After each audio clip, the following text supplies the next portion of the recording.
Rather lads, welcome back to Cossy's Arsenal podcast. My name is Cossy. Good morning, good afternoon, good evening, wherever you are in all parts of the world. Welcome back to the channel. Welcome back to a brand new video. We're going to be diving into the Yuri Tielemans situation. Now, there is a possibility that Arsenal sign him on a free, but that means we'll have to wait for another 10 months, actually another 12 months to get him on a free. That will be in the summer of 2023. I need your thoughts on this one. We need to form a conversation about this because there's very many advantages of Arsenal waiting for Yuri Tielemans' contract until it expires, until it runs out, and then we sign him. But also, you do have risks and you do have disadvantages.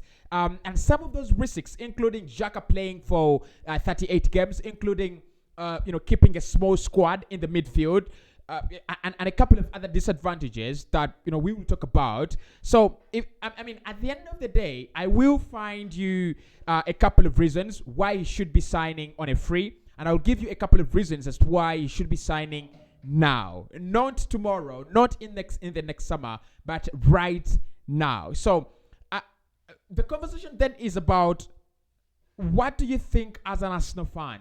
Is Yuri Tielemans a necessity now, or there are other priorities that Arsenal should be addressing? There are other priority areas that Arsenal should be addressing right about now, or you would rather sign Tielemans later and get these other players in fast? Talk to me in the comment section because I really need to know where you're standing. Forget all this Yuri Tielemans must sign saga in your heads. Just forget about that and critically think about it. What is the position that works for Arsenal best? Because that is what we want. We want this club at the best. Is it Tielemans now at the expense of a new winger, at the expense of a new centre-back, at the expense of a new right-back, or signing a new right-back, a new centre-back, and a defensive midfielder at the expense of Yuri Tielemans? Talk to me in the comment section. Your comment is absolutely valued on Cossy's Arsenal podcast. I will be getting to you down in the comments and we'll be having a tight discussion. Now, also, make sure you hit the like button. We are very, very close to 57,000 subscribers. The more you like the videos, the more people we can reach, the more people we can get to, and the more subscribers we get to the podcast. So make sure you subscribe and hit the like button because it massively actually helps out. Now, let's get into the story of Arsenal signing Yuri Tielemans on a free. So, there's been all angles. I think all angles of the Yuri Tielemans story have been discussed and covered, from the biggest of media outlets to the smallest of media outlets. We have covered each and every story, and the angle that we had actually not covered was him signing for Arsenal on a free. Now we understand, and I've told you this before, that his contract runs down in 1 year. So in 2023, he will be a free agent. Now, Arsenal do have a couple of possibilities. One, the possibility to sign him on a bargain, try to frustrate Leicester City, just like we've done, until the end of the window, and then probably they could settle for something like 15 million euros or 18 million euros, and we get the player. But if that doesn't happen, if Leicester City become a hard nut to crack, the other option that is available to Edu is to wait until the contract of the player, that is Tielemans, runs down and we get him on a free. But that means he will have to spend another full season playing at the King Power Stadium. That means that at the Emirates Stadium will welcome Yuri Tielemans come next summer. So, the story I do not deem fake. I think it's a positive story. It's a true story, not positive, but it is a true story. The Arsenal do have that option, and they are willing to trigger it. Because one thing I've seen with Yuri Tielemans here and this deal is, surprisingly, it is one of the deals where Arsenal have absolute power. Absolute power. It's so surprising that it's not even a tug of war here for me between Arsenal and Leicester. It is Arsenal giving the direction of this transfer. They've literally set the conditions on the table, and it is up to Leicester City to meet the conditions, or Arsenal will take the next step, or Arsenal will take the plan B. And the plan B is to sign the player on a free. Now, I understand Leicester City do not want to lose Yuri Tielemans on a free. That is a positive for us, Arsenal fans, because if they don't want to lose him on a free, then they will try to get as much as they can, or as little as they can, depending on the circumstances. In June and July, I think Leicester City was stupid enough.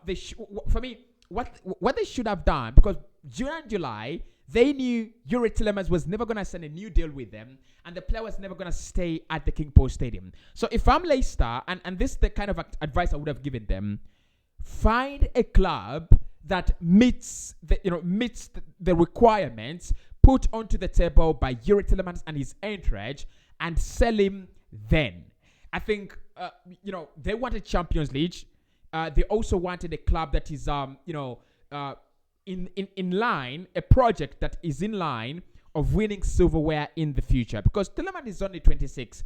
In the next 4 years, he wants to be part of a project. He wants to be part of a club that is going to be challenging for silverware. And that is why he's 100% locked in on this Arsenal move. Because he knows, if I come into Arsenal, they have literally prepared the ground for me. I'm going to come here, influence games, influence the midfield, and within a very short period of time, I'm going to be a very influential player, but also I will have silverware under my belt. So Leicester, that is where they got it wrong.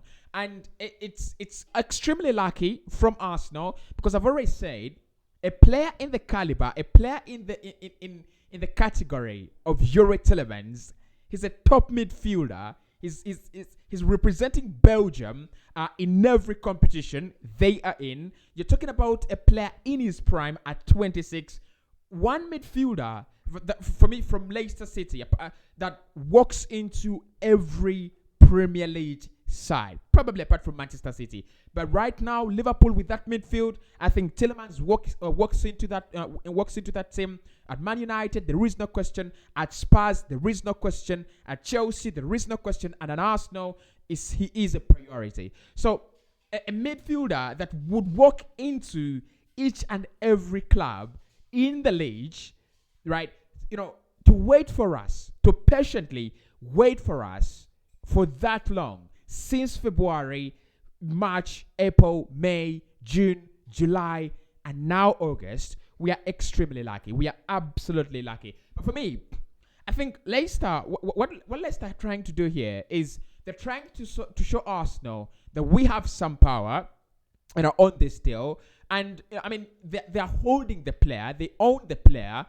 He is their employee. So at the moment, they do have a contract with him. So I cannot really sit here and say it's a game where Leicester have no power. They have a lot of power. But what is surprising to me, like I said at the beginning of this video, is the amount of power that Arsenal have in this deal. The amount of superiority we are trying to exert, the amount of influence we have in the Yuri Tielemans deal is quite very, very surprising. So Leicester, what do they have to do? These are their two options, and these are Arsenal's two options. One, you wait until January, and then you tie Yuri Tielemans down to a pre-contract, and then in the summer he joins you on a free.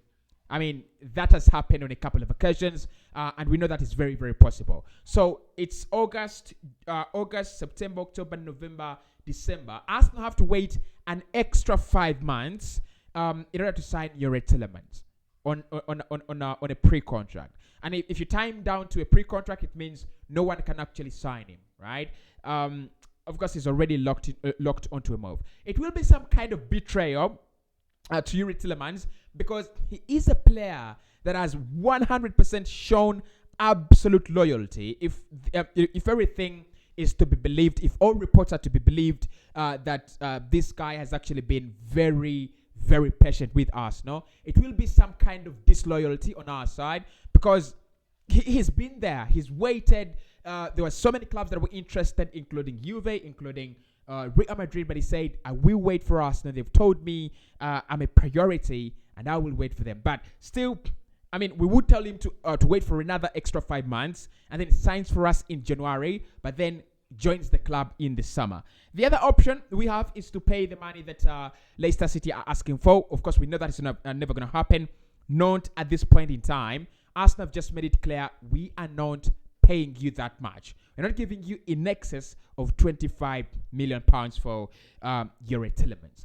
On the side of Leicester, they do not have a lot, but they do have two options. One is to, I think they have around three. One, you have to, they need to persuade Yuri Tielemans to sign a new deal with the club. And at a time when they've not made any signings, at a time when it looks like the club is on a massive decline, I doubt Yuri Tielemans is thinking about renewing with the Foxes. He's not going to do that. The other option they have is to bow down to Arsenal's demands and collect around £18 million or £20 million in the sale of Yuri Tielemans, and that is avoid losing him on a free. But the other option is to accept the situation the way it is, let him stay at the club for another 12 months, and then they can sell him, or they can let him go on a free. I think those are the three options they have. If you're a Leicester City fan, talk to me. He is on a decline in terms of form. There is no question his quality as a player is magnificent, but he is on a decline. So if you're a Leicester City fan watching this video, would you go, he's after all on a decline, right? Kind of the same situation that happened with Christian Eriksen at Tottenham before he left for Inter. So would you say he's on a decline at the moment? Let us do one thing. Let us let him go and get the maximum amount of money we can while we still can. Or are you going to say, let us keep him for another season? He's a quality player, and then we can let him go next summer as we find a new replacement. All that, all those are options for you. But for me, these are my advantages for letting Yuri Tielemans stay at Leicester City and then sign him on a free next summer. One, it gives us time to get a defensive midfielder. Now, I do not think Arsenal will sign two midfielders before the window closes. We do have Albert Sambilakonga and El Neni in those defensive midfield positions, but we have to agree that they are not quality. The quality is not there, is not yet there. With Mohamed El Neni, I've already given up on him. With Albert Sambilakonga, I need more. I will be ranking this Arsenal side very, very soon. Every Arsenal player will be ranked on our tier list. Producer will be, giving you that, video very soon. But I think in that category of give us more is players like Albert Sambilakonga, because we know what he can provide as a player. We know the quality he has as a player. The question is, why isn't he hitting those levels?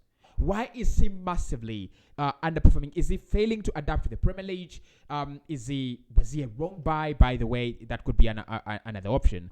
But Yuri Tielemans staying at Leicester City gives Arsenal the possibility and gives us the opportunity to sign a defensive midfielder. For me, the pressing situation at this club is that when Thomas Partey picks up an injury, when Thomas Partey drops to the bench, when Thomas Partey is not available, who comes in? Who plays there? And that's why I was very, very... I remember I did that story of Moises Caicedo with a smile on my face when it was reported that Arsenal are planning on making an offer for Moises Caicedo, because I know what it means. You're talking about one of the very, very promising defensive midfielders in the world.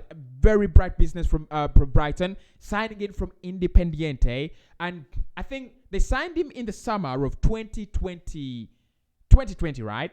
And then he joined them last summer from actually this year in January. He has only played 10 games for them so far, but he's coming in as a direct replacement now for Yves Bissouma, and he's going to do fine, and he's absolutely going to do very well. So for me, I think if you brought in Caicedo, a player that comes in, with that kind of ambition, but also he's going to have a lot of time to learn, a lot of time to spend around this club and learning the philosophies of Mikel Arteta and what he's required to do.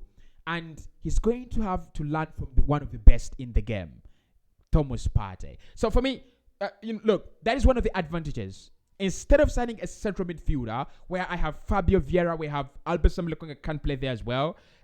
Because I think with Lokonga and Xhaka, the difference is almost the similarity. They move on the ball very well. Their passing is very, very late, but it's about their technical ability in the final third. Yes, Xhaka did score over the weekend against Leicester, but how many goals does he give you? That is what I want you Arsenal fans to think about when we talk about Xhaka. Yes, he can play well, but how many goals, how many assists is he averaging per campaign or per 90? How many key passes is he averaging per 90?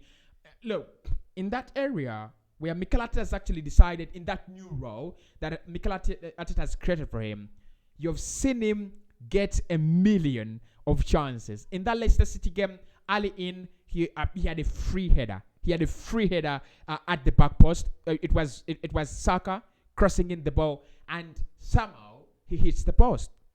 Okay, you don't blame anyone for hitting the post. It is close to being on target, but it's not only that. He had more chances than Saka had in front of goal in that game. He took only one. So for me, okay, I'm not really a talk about Xhaka, but what I'm trying to say here is, if you can get me a Moises Caicedo and replace Xhaka with Fabio Vieira, good to go, right? So that is advantage one of getting Tielemans in the summer. Get a defensive midfielder and get Tielemans on a free. You have Fabio Vieira. He will do just fine. He will really do just fine, right? So that is advantage number one. The other advantage that I think comes with Tielemans signing later is I think Xhaka after this season, his mind will be more concentrated on moving away from the club rather than staying. Now, he did extend his contract last summer, last summer he did extend his contract. And I think he has 3 years, right? He's already ran a year down.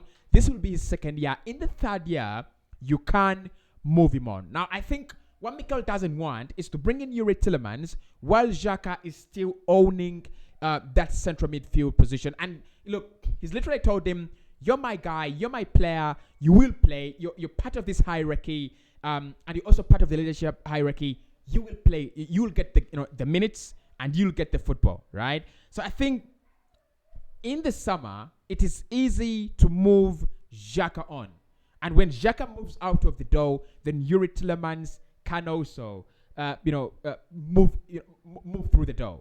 I think that would be another advantage of Tielemans waiting for another 12 months, but then also Fabio Silva. I don't think he's here to sit on the bench like many people want. 40 million euros.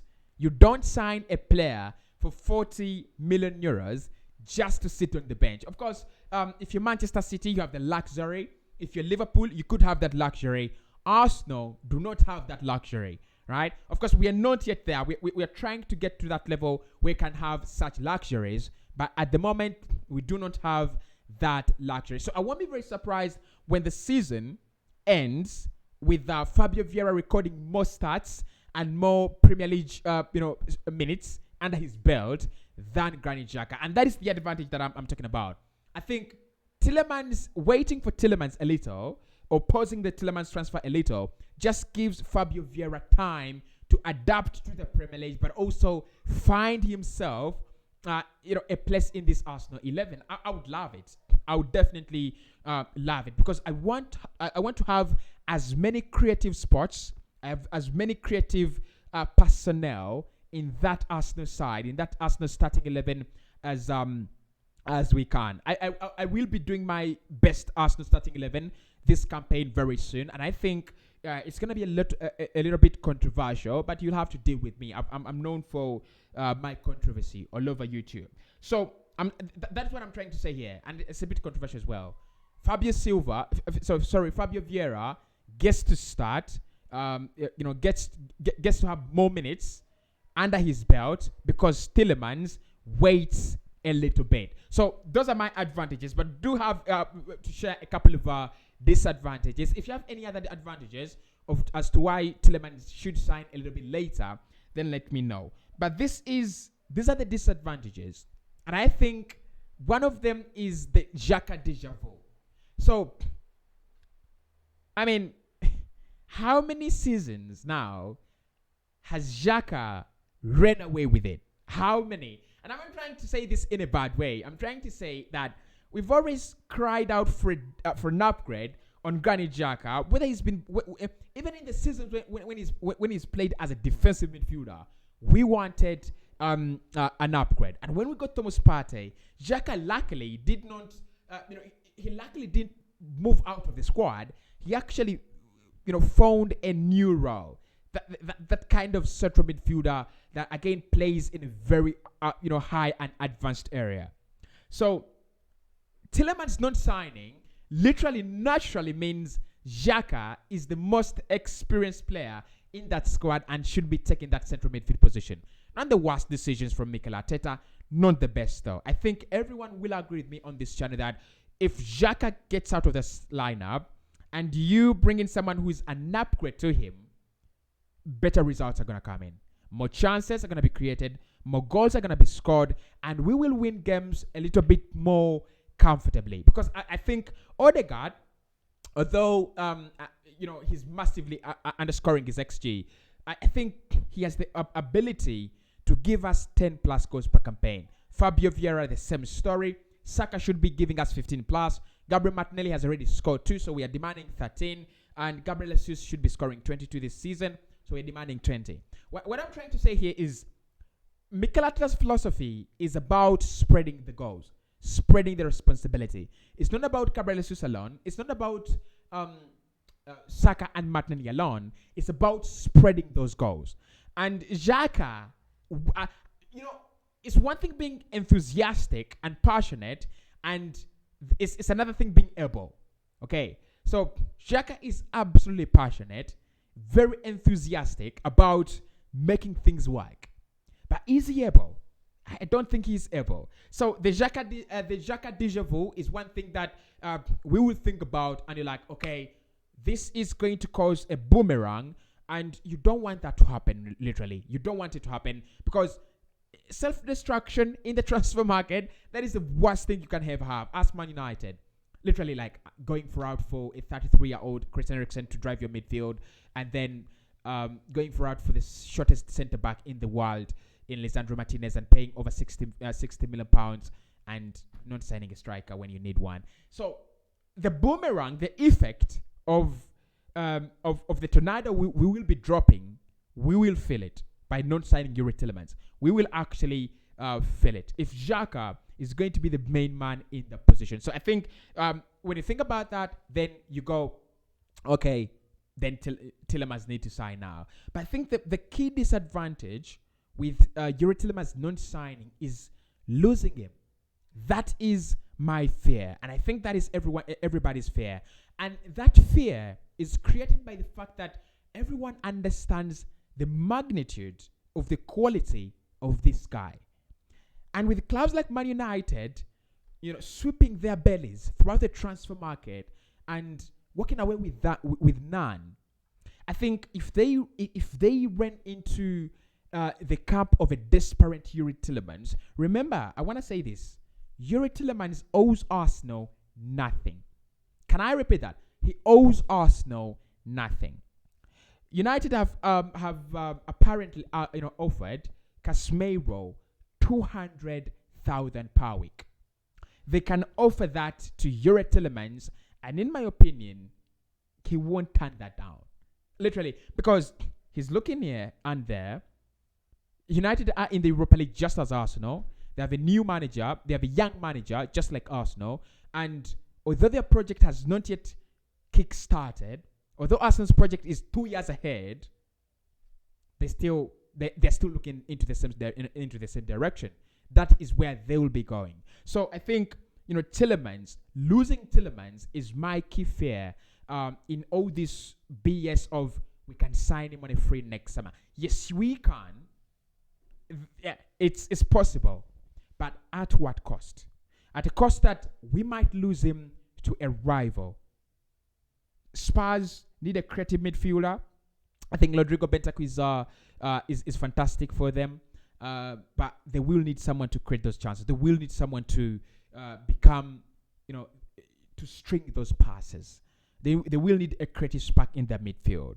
Although Hurricane is dropping deeper into that number 10, I don't think he's the guy for you to depend on creatively. So, Tielemans is an option for them. They've talked about him. They've discussed him internally.